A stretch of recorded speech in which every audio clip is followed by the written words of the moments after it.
வணக்கம். Welcome to கதை திரட்டு audio books.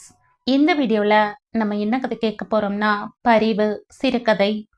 நம்ம சேனலை இதுவரைக்கும் சப்ஸ்கிரைப் பண்ணாதவங்க சப்ஸ்கிரைப் பண்ணுங்க.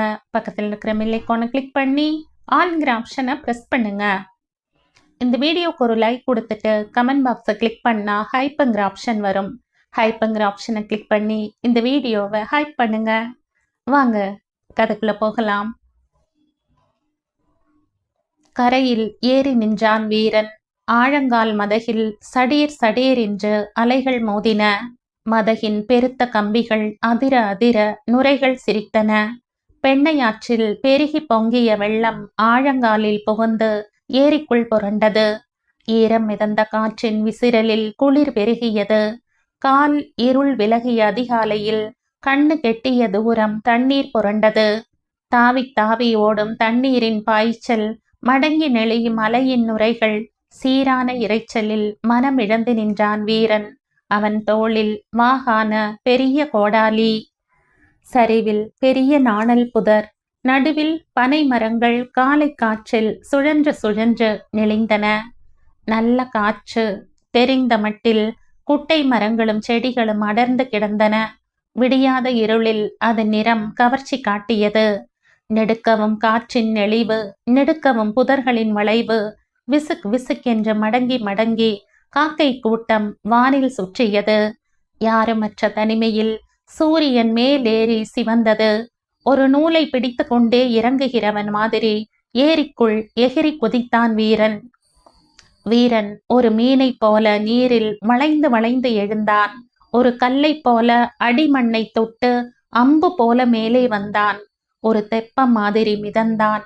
பாளம் பாளமான அவன் மார்பின் பிளவுகளில் தண்ணீர் பூ போல சுழன்றது. முழு வெளிச்சமும் தரையை தொடும்போது கரைக்கு வந்தான். நத்தையும் மட்டையும் செத்தையும் சருகும் தழைந்து மின்னியது கரை.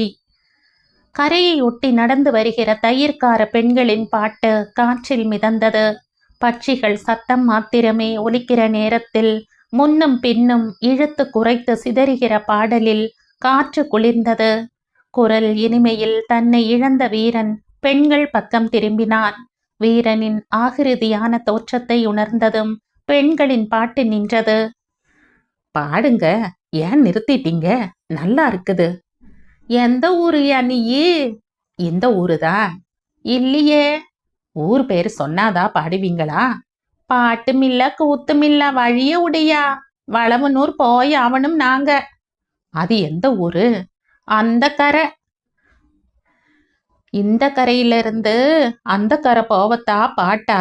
சரி, பாடிக்கினே போங்க, நானும் வாரேன். பெண்கள் சிரித்தபடி நடக்கத் தொடங்கினார்கள். தடம் எங்கும் மக்கிப்போன இலைகளில் பாதம் உரசும் சத்தம் இசையாய் வளர்ந்தது. மீண்டும் பாட்டு தொடங்கியது. பாட்டில் அவர்கள் காலம் காலமாய் வாழ்கிற வாழ்வின் கசப்பு இருந்தது. முள் மரங்கள், பூ, புதர், செடி எங்கும் நுழைந்து நுழைந்து சுழன்றது. பாட்டின் துக்கம். காலை வெயிலில் பனி முத்து உடைந்து சிதறியது. வெளிச்சத்தின் விசிறலில் மரங்கள் மினுமினுத்தன. தயிர்காரிகள் நடக்க நடக்க பின்னாலேயே தொடர்ந்து கொண்டிருந்தான் வீரன். களைப்பு கொண்டு பெண்கள் பாட்டை நிறுத்தியதும் உற்சாகம் கொண்டு வீரன் பாடினான். லங்காபுரிக்கு குரங்குகள் கூடி பாலம் கட்டி தந்த பழைய வசன பாட்டு. ராகத்தோடு இழுத்து இழுத்து பாடினான். சருகு நர நரக்க தாவினான். தயிர்கார பெண்களுக்கு முன்னால் போய் கோடாலியை குறுக்கில் பிடித்து பாறை சுமக்கிற குரங்கு மாதிரி நடந்து காட்டினான். லட்ச லட்சம் குரங்குகளும் குறுக்கும் நெடுக்கும் தாவி பாறைகள் சுமந்து துள்ளுவதாயும் கட்டி நிற்கிற பாலம் மேல் குதித்து தாவுகிறதாயும் பல ரூபங்கள் காட்டினான். பாவம் காட்டி பாட்டில் மிதந்தான். அதிசயித்து உட்கார்ந்தார்கள் பெண்கள். அவர்கள் கண்களில் ஆச்சரியம் உறைந்திருந்தது. கொஞ்சம் உடம்பு நடுங்கியது. மார்பை தொட்டு தெய்வத்தை நினைத்து கொண்டார்கள். ஏரியும் இல்லை, தண்ணீரும் இல்லை, வானமும் இல்லை, பூமியும் இல்லை என்கிற மாதிரி பிரம்மாண்டமானதாய் இருந்தது ஆட்டம். பாலத்தில் இருந்து இறங்கி வருவது மாதிரி நடந்து வந்தான் வீரன். மாறாத சிரிப்பு. சற்றே பெண்மை ஏறிய முகத்தில் சந்தனம் பூசிய மாதிரி இருந்தது. தோளிலேயே இருந்தது கோடலி. போதும் போதும் ஆட்டக்காரா, அனுமாரே வந்து ஆடின மாதிரி இருக்குது. உக்காரு. இப்ப வச்சு சொல்லு, எந்த ஊரு நீயே? இந்த ஊருதா. சிரிப்பு. இன்னா சிரிப்பியா இது, மர்ம சிரிப்பு. மீண்டும் சிரிப்பு. இந்தா சாப்பிடு. தூக்குவாளை தட்டில் அள்ளி அள்ளி பழைய சோறும் துண்டு மீனும் வைத்து நீட்டினாள் ஒருத்தி. ருசித்து ருசித்து சாப்பிட்டான். இந்தா இதையும் போட்டுக்க என்று ஆள் ஆளுக்கு பெண்கள் நீட்டினார்கள். சிரித்து கொண்டே வாரி உண்டான். கொஞ்ச நேரத்துக்கு பின்பு மண் குடுவையில் மோர் குடித்தான். களை பாரிய பெண்கள் தலை சுமையோடு மீண்டும் நடந்தார்கள். எவ்வளவு தூரம் வளவனூரு? ஏரிக்கு உள்ள போனா 1 மைலு தான். சுத்தி போனா 6 மைலு. வருஷம் பூரா தண்ணி ஓடுது. கடல் மாதிரி பொங்குது பாரு. கரை தண்ணியில காலு வைக்கவே நடுங்குது. நடக்க சுலபம் பார்த்தா ஊருக்கு தண்ணி வேணும் இல்லையா? அந்த ஆத்தா தண்ணிய மட்டும் குறையில்லாம கொடுத்துருக்கா. போவ 6 வர 6, தினம் 12 மைலு நடந்துதா ஆவணும். 12 மைலா? படி தயிருக்கு பாதி நெல்லு. பானை தயிர் வித்தா மரக்கா தேரும். நடைய பார்த்தா வயிறு நிறையுமா? அப்புறம் பெண்கள் பாட்டு அவன் காதுக்குள் இறங்கவில்லை. மனசு லயிக்கவில்லை. இருட்டு குகையில் வழி தேடுகிற மாதிரி யோசித்தான். பரிவு கொண்ட மனம் உருகியது. பேச்சில்லாமல் நடந்தான். வயிறு நனைஞ்சதும் துரைக்கு ஆட்டம் அடங்கிடுச்சா? பெண்களின் கேள்வி கூட அவனை உலுக்கவில்லை. ஊர் எல்லையில் உட்கார்ந்து கொண்டான். பெண்கள் அவனை ஆன மட்டும் சீண்டி பார்த்துவிட்டு பேச்சை வரவழைக்க முடியாமல் தயிர் விற்க போனார்கள். திடுமென உணர்ச்சி வசப்பட்டு எழுந்தான் வீரன். சரக் சரக் என்று திரும்பி கரை மேல் நடந்தான். கரையோரம் நிற்கிற காட்டை கண்டு உற்சாகத்தில் சிரித்தான். பாதி ஏரியில் விலகி காட்டுக்குள் இறங்கி நடந்தான். காலடிப்பட்ட சருகுகளின் சத்தம் வருக வருக என்று அழைக்கிற மாதிரி இருந்தது. அடர்த்தியான இலைகளுடன் 8 திசைகளிலும் கிளைகளை நீட்டி தலை கவிழ்ந்த பெண் மாதிரி நின்றிருந்தது ஒரு மரம். இடுப்பு துண்டை வரிந்து கட்டிக்கொண்டு வீரன் ஆவேசத்துடன் கோடாலியை ஓங்க முதல் வெட்டு கிளையில் பதிந்தது. இலையும் பூவும் சிதறின. தொட்டதில் பூரித்த மாதிரி மரம் சிலிர்த்தது. மாறி மாறி வெட்டினான் வீரன். காலை சூரியன் மேலே ஏறி சரிய தொடங்குகிற வரைக்கும் வெட்டி நிற்கவில்லை. நச் நச் என்று பச்சை மரத்தில் வெட்டுகள் இறங்கின. தொடர்ச்சியான வெட்டுகள் நர நரவென்று எழுகிற சிரிப்பொலி மாதிரி இருந்தது. ஒவ்வொரு வெட்டுக்கும் ஒரு பிடி செதில்கள் பிளந்து சிதறின. ஒரு பிடி தூள் சிதறியது. துண்டான கிளைகள் சுற்றிலும் கிடந்தன. திரும்பி போகிற கூலி ஜனங்கள் ஜே ஜே என்று கரை எங்கும் நின்று வேடிக்கை பார்த்தது. அசராமல் வெட்டி சாய்கிற அவன் தேகக்கட்டில் பதிந்த கண் எடுக்காமல் அதிசயித்து கிடந்தது. திரும்பி வந்த தயிர்கார பெண்கள் தான் அடையாளம் சொன்னார்கள். பக்கத்தில் சென்று ஒருத்தி கூப்பிட்டாள். இங்க வாந்தோர. கோடாலியுடன் திரும்பினான் வீரன். எதுக்கு மரத்தை வெட்டுற? சிரிப்பு. மண்ணிலிருந்து ஒரு குச்சியை எடுத்து உடம்பின் வேர்வையை வழித்து உதறினான் வீரன். கோயில் லிங்கம் போல கருத்த தேகம் மின்னியது. உருண்ட தோளில் நரம்பு புடைத்திருந்தது. தசை மடிப்பில் கட்டுக்கட்டான ஏற்றத்திலும் இறக்கத்திலும் மரத்தூள்கள் படிந்து மஞ்சள் பூசிய மாதிரி இருந்தது. என்ன செய்யறதோர சொல்லு. சிரிப்பு. இந்த மோர குடி. பானையில் மிச்சமான மோரை ஊற்ற வாங்கி குடித்தான் வீரன். என்னமோ செய்யி, ஊர்க்காரங்க விட்டு வச்சா சரி. பெண்களும் மற்றவர்களும் திரும்பி நடந்தார்கள். இருள் மெல்ல இறங்க அங்கேயே படுத்து தூங்கினான் வீரன். ஏரி தண்ணீர் சமுத்திர மாதிரி பொங்கி பொங்கி இரைச்சலிட்டது. சரியா போச்சு, 2 மரத்து சாச்சிட்டாப்ல தோர. நல்ல வாட்டமான ஆளுதா. மறுநாள் பெண்கள் முகவாயில் கை வைத்து ஆச்சரியப்பட்டார்கள். விஷயம் தெரிந்து ஊர் பெரியவர் வந்து பார்த்தார். விசாரித்தார். அதட்டினார். மின்னல் வெட்டியது மாதிரி ஒரு சின்ன சிரிப்பு. அதோடு சரி. அமைதியாய் நின்றான் வீரன். சரியான கிறுக்கு பிடிச்ச பைய. வெட்டனா வெட்டிட்டு போறான் போங்கடா. ஒத்த ஆளு வெட்டியா காடு குறைஞ்சிடும். காடா இது ஆத்தா மடி. அள்ள அள்ள குறையாத மடிடா. வெட்டி காஞ்சா வரவாவும் உடு. பெண்களுக்கு என்னவோ அவன் மேல் மரியாதை பிறந்தது. அருகில் கூப்பிட்டு சோறும் மீன் துண்டும் மோரும் கொடுத்தார்கள். எதற்கு இந்த பேசாத விரதம் என்று ஆச்சரியப்பட்டார்கள். ஒத்த வேளை சாப்பிட்டுட்டு எப்படியா இந்த வெட்டு வெட்டற? சிரிப்பு. 4 மரங்களை தள்ளினான். தழைகளை சீவி தள்ளி ஒதுக்கினான். அளவு வாரியாய் கிளைகளை தள்ளினான். அடிமரத்தை தனியே உருட்டினான். தினமும் சோறு கொடுத்தார்கள் பெண்கள். ஒரே சிந்தனை வயப்பட்ட மாதிரி வீரன் சளைக்காமல் வெட்டிக்கொண்டே இருந்தான். இரவுகளில் அங்கேயே படுத்து கிடந்தான். இங்க பாருங்கடி, மரவாடிய அடுக்கிற மாதிரி அடுக்கி வச்சிருக்கான். சட்டம் சட்டமா பலகை சீவி வச்சிருக்கிற தினுச பாருடி. நேத்து பார்த்தா பலகை மாதிரி கிடந்தது, அதுக்குள்ள எதையோ சேர்த்து ஜோடிச்சு கள்ளு பீப்பா மாதிரி ஆக்கிட்டான் பாருடி. 7, 8, 9, 10. ஐயோ 10 பீப்பா பண்ணிட்டானே. இத வச்சு இன்னாடி செய்ய போறான்? மரத்துண்டுகளில் அளவு பார்த்தும் செதுக்கியும் வேலையில் மூழ்கி இருந்தான் வீரன். எந்த சீமையிலிருந்து வந்திருக்கானோ, புட்டுக்கு மண்ணு தூக்குன கடவுள் மாதிரி பழைய சோத்துக்கும் ஒரு தண்ணிக்கும் மாஞ்சு மாஞ்சு வெட்டுறான் என்றது ஜனம். ஊரை காட்ட வெட்டுறான், ஊம மாதிரி பார்த்து நிக்கலாமா?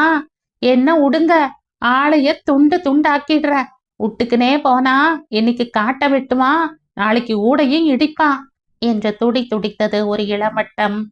கோழி முண்டை மாதிரி கிடந்து துடிக்காதடா. ஆளு சாமானியமா தெரியல.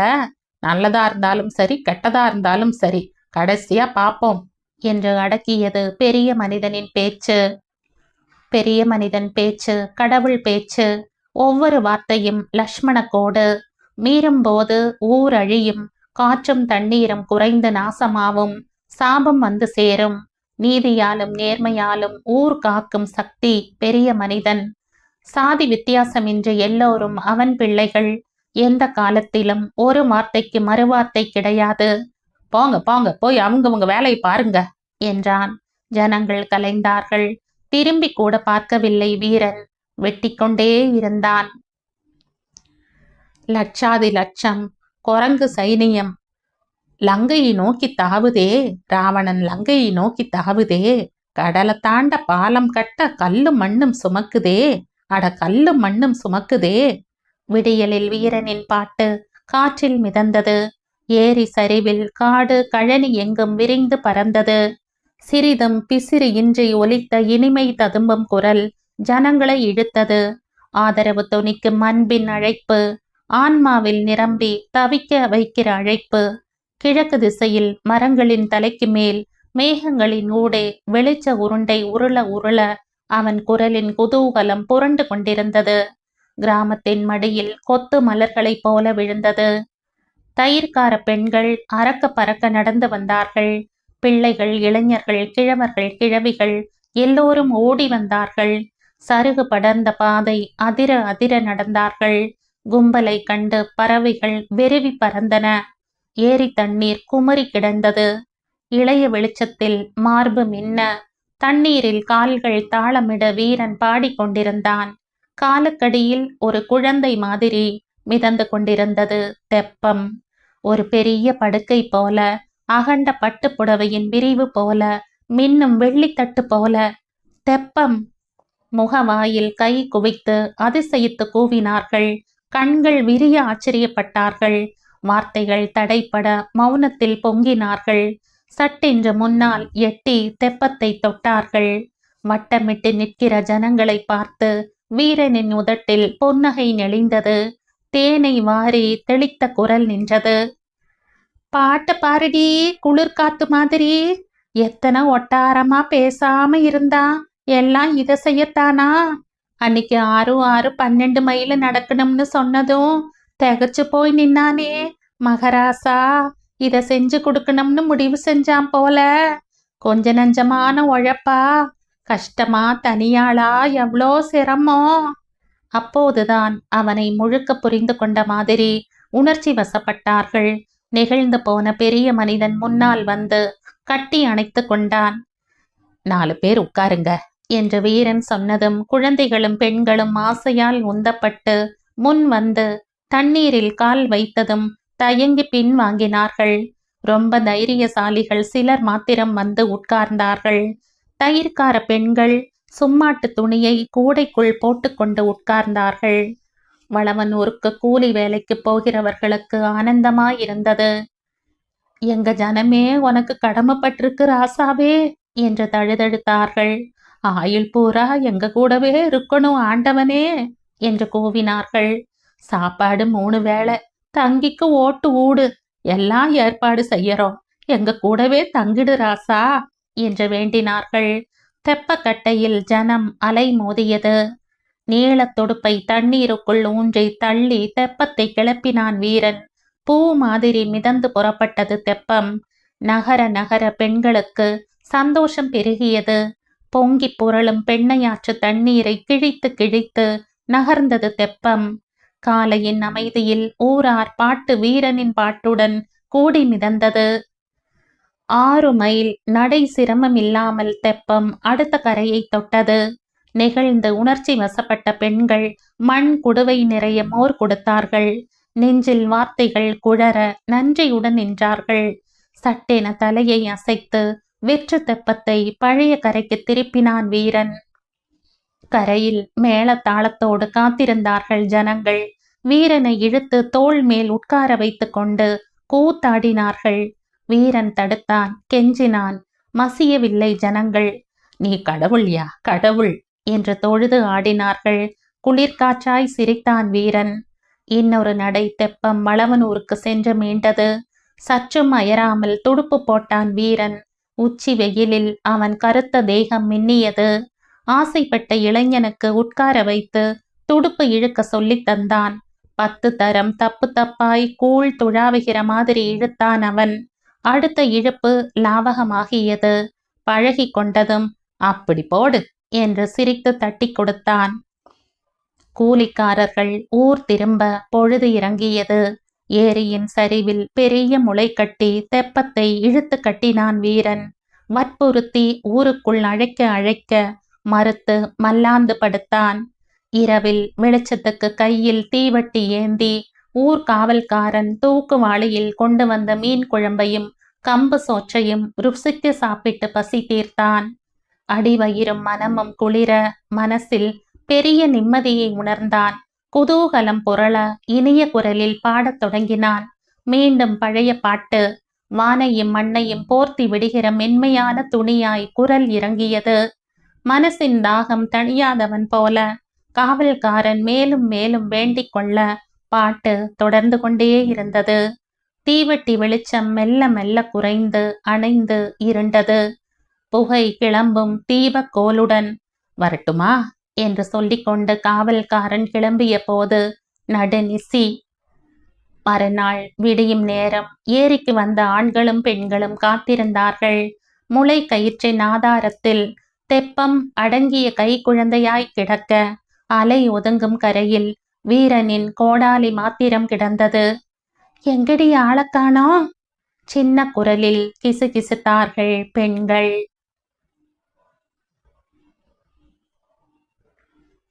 1990ஆம் ஆண்டு வெளிவந்த சிறுகதை இது.